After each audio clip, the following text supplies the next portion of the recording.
bakambawe be balimanya kibalimpa now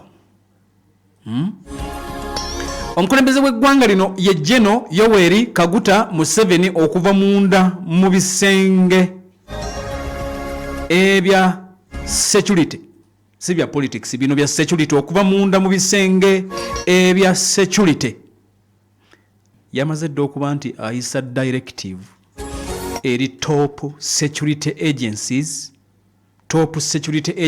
kabwejungira commander in chief agaduumira ag'omubbanga ag'okumazzi ag'okutaka commander in chief CIC General Yoweri Kaguta Museveni getulinaga nti yamaze dda okuyisa directive egenda eri top security agencies yabagambe nti please remain vigilant ebya 2021 tetwagala kuddamu kubiraba okwekalakasa okwaliwo abantu bamale bafiirwa obulamu ebyo saagala kuddamu kubiraba please remain vigilant kakati nti omukulu yabalagidde dda nabagamba nti mubeere vigilant ekyokubiri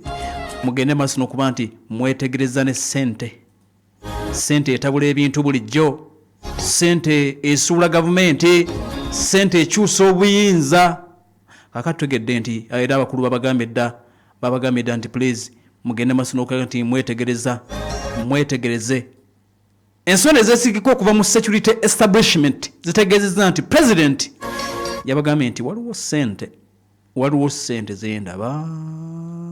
waliwo sente nga si za iPod eziri nti mu kuyingira mu opposition zivaawa muteekewo eriiso ekibiina kya NUP okuzira sente ne bagamba nti bo bajja funa ezaabwe bategeeza ki mutandika okwetegereza waliwo wezigenda okuva kati tutegedde nti security agencies are said to be closely monitoring mobile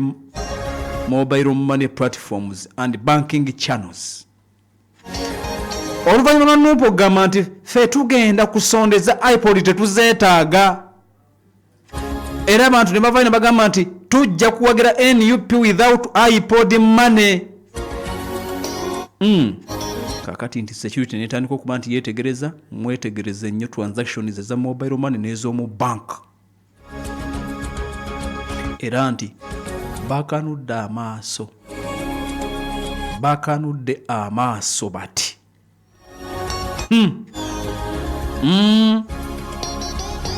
inti security ekanudde amaaso okulaba ziriwo ezijja zivuddewa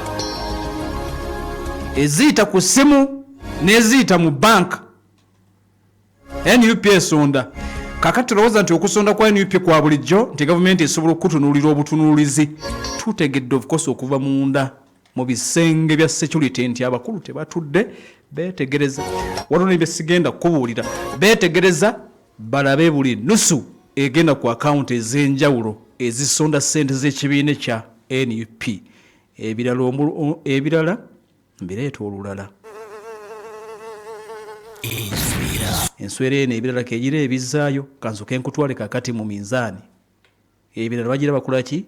bagira babizaayo NPAL FM ekulera omuntu wa bulijjo yenza omukugu Lukungu Nuhu tugenda mu minzaani 2026 Mizani ku ground 2026 Mizani ku ground 2026 lwe